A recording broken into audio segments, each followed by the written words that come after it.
today's recipe, we will going to make minced meat with mushrooms.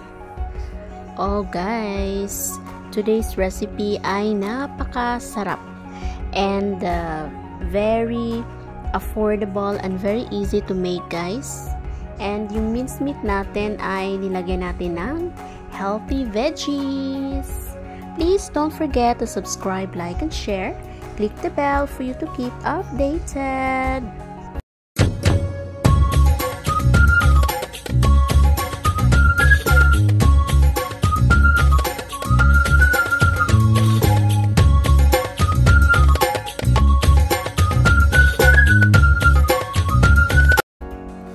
So, mayroon tayo dito guys na 400 grams ng minced beef guys, yung gamit natin today. Wash lang natin siya guys using our strainer. And, i-drain lang natin yung water. So, now, i-prepare na natin yung ating ibang ingredients. So, i-clean na natin yung kailangan natin ng ginger, yung katamtaman lang guys. So, depende sa dami ng ating minced meat na gagamitin.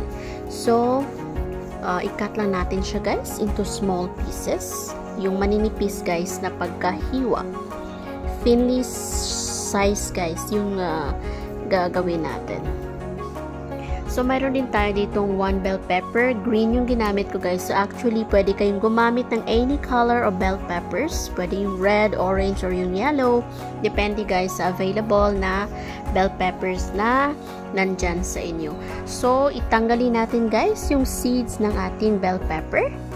Remove the seeds and then i-cut lang natin siya guys into cubes or small pieces guys. So, ayan. I-cut lang natin siya guys. So, yung ating bell peppers, pwede kayong gumamit ng kahit na iba-ibang kulay. So, kung mayroon kayong different colors, guys, ay napakaganda siyang tingnan and napaka-tempting siya, guys, and very appetizing siya, guys, pag tiningnan.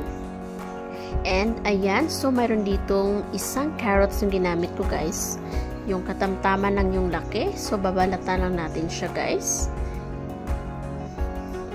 Babalatan lang natin and then, i-cut lang din natin siya guys into small cubes. Kung gusto nyo ng sobrang liit pa, ay pwede din. So, depende sa sizes na gusto nyo guys. And, kung gusto nyo magdagdag ng carrots, ay pwede din. So, akin 1 piece lang yung ginamit ko. And, ayan. So, i-cut lang natin siya.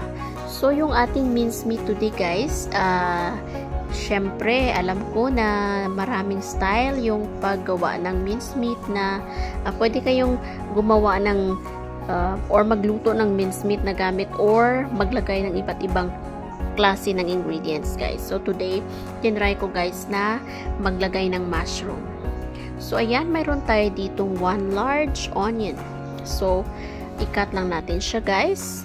And then, mayroon din tayo ditong garlic. Siyempre, kailangan natin ng garlic, onions, and para sa panggisa natin. So, every time na magluluto tayo, guys, ay we need onions and garlic as usual sa paggisa ng ating lulutuin today. Okay, so, i-chop lang natin. And, ayan. So, yung naisip ko guys today na recipe ay hindi siya ganun ka tagal gawin and hindi rin siya ganun kamahal guys and healthy. To make it healthier ay naglagay tayo ng mga gulay sa ating minced meat. So ayan yung mushroom guys na ginamit ko, dried mushroom siya. So gumamit lang ako ng 3 pieces ng dried mushroom. Actually guys, itong mushroom natin ay i-boil natin siya hanggang magiging malambot siya guys. Para mabilis siya guys pag inilagay natin mamaya. So once malambot na yung ating mushrooms, pwede na natin siyang i-cut into small pieces. So actually guys, 3 pieces lang yung ginamit ko, pero once na maboiled mo siya and makat mo siya guys, ay marami na yan guys. So 3 pieces yung ginamit natin. Ayan. So, dahil mainit-init pa guys, and hindi pwedeng hawakan, ay gagamit lang tayo ng fork, and then, ikakat lang natin siya. So, ayan. Almost done na tayo sa pagkakat ng ating mushroom. So, sino sa inyo dyan guys, yung gustong-gusto ng mushroom? Sa akin guys, my favorite mushrooms. So, ayan. So, ingredients natin ay naka-ready na and almost ready and prepared already. So, ayan. Tingnan nyo na lang guys yung mga list ng ating ingredients na inilagay ko dyan guys. So, napakabilis. Ayan. Mayroon tayong oyster and yung dark sauce natin, pampakulay. Mayroon tayong oil, peppers. Yan. So, ayan yung mag-start na tayo ng pagluluto. So, let's start cooking. Okay, maglagay lang tayo ng kaunting oil. Kakaunting oil, and then igigisa lang natin yung ating garlic, ginger, and onions. So, make sure guys na crispy and golden brown yung pagkaluto ng ating onions and yung garlic natin. So, ayan. So, bago natin ilagay yung ating karne, I make sure that yung spices natin ay lutong-luto, and then lumalabas yung amoy, yung masarap na amoy ng ating spices guys. So ayan, slowly magiging turning into brown na siya. So naglagay na tayo ng ating ginger. Igisa lang natin yung ating ginger ng maigi. Okay. So after nito guys ay pwede at ready na yan. Ilagay na natin yung ating meat. Okay, so sa ating meat guys, pwede kayong gumamit ng chicken, yung minced chicken, minced beef, or pork, or kahit na anong karne yung gagamitin nyo guys. So, ang ginamit natin today ay beef. So, ayan. Ilagay na natin yung ating beef. Ihalo lang natin siya guys ng maigi. And then, make sure guys na medyo mag-half cook na yung ating minced beef. And then, ayan. So, halo lang guys, and then in just a while itakpan natin siya guys. So hayaan muna natin siya, and ayan. So as you notice guys that the color change. So nag-change na yung kulay ng ating beef. So medyo may tubig siya guys. So normal lang yan guys, hindi muna tayo mag-add ng tubig. So medyo patutuyuin natin ng kakaunti, but this time ay ilagay natin yung ating mushroom, kasi nga yung mushroom natin medyo takes time na maluto. So kahit na binoil natin siya guys, ay kailangan pa rin natin siyang ilagay una para mas lalo siyang lumambot kahit na pinakuluan na natin yung ating mushroom. So ayan. So ayan na guys. So, after nito ay pwede na tayong mag-add ng ating salt and pepper. So, yung ginamit ko guys na salt ay 1 teaspoon.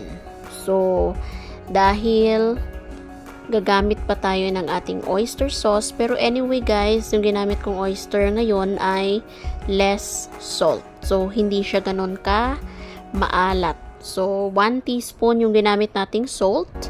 And then, gagamit tayo later ng 2 tablespoons ng oyster sauce. Alright. So, ayan. Let's cover it up again. So, cover natin dahil need natin siyang maluto together with yung mushroom natin. So, ayan guys. Luto na yung ating meat. Dahil means siya guys, hindi naman siya ganun talaga katagal luto guys. Okay, so mix lang natin again, and ayan. So this time ay mag-add na tayo ng ating oyster sauce. Okay, so mag-add na tayo ng ating oyster sauce, 2 tablespoons, dahil less salt siya guys. Okay, di siya ganun kaalat. So tama lang yung pagka-lasa niya guys. So anyway, later, i-try ninyo guys. If it's not enough, ay pwede kayong mag-add ng kaunting salt, and or you can add extra oyster sauce if you want. Okay, so nag-add na rin ako ng 1 tablespoon ng dark sauce. Yung dark sauce natin guys ay pampakulay lang guys. Mas maganda kasing medyo ma-dark yung ating minced beef, guys. So, pangit pag tingnan yung pale or maputla yung ating karne. O, ayan. So, this time, i-add na natin yung ating carrots and bell peppers. So, maganda ang kulay, guys, ng ating meat today. So, kung may iba-iba pang kulay kayo na bell peppers, pwedeng-pwede. Or pwede din kayong mag-add ng any other vegetables na gusto nyo. Like string beans. Yan.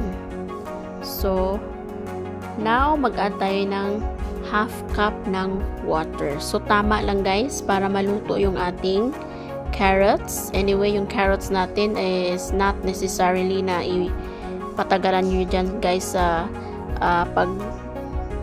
pagkaluto dahil yung carrots natin ay mas masarap din pagka half cook lang siya. Okay. So, cover natin ng ilang minuto lang guys para lumambot lang yung ating carrots and yung bell peppers natin. Mabilis lang guys. So, ayan. Ihalo natin ng maigi. So, medyo, ayan, medyo wet siya guys. And, it's done. So, i-transfer na natin siya guys. Dahil, cooked na ang ating minced meat. So, i-transfer lang natin siya guys into our serving bowl.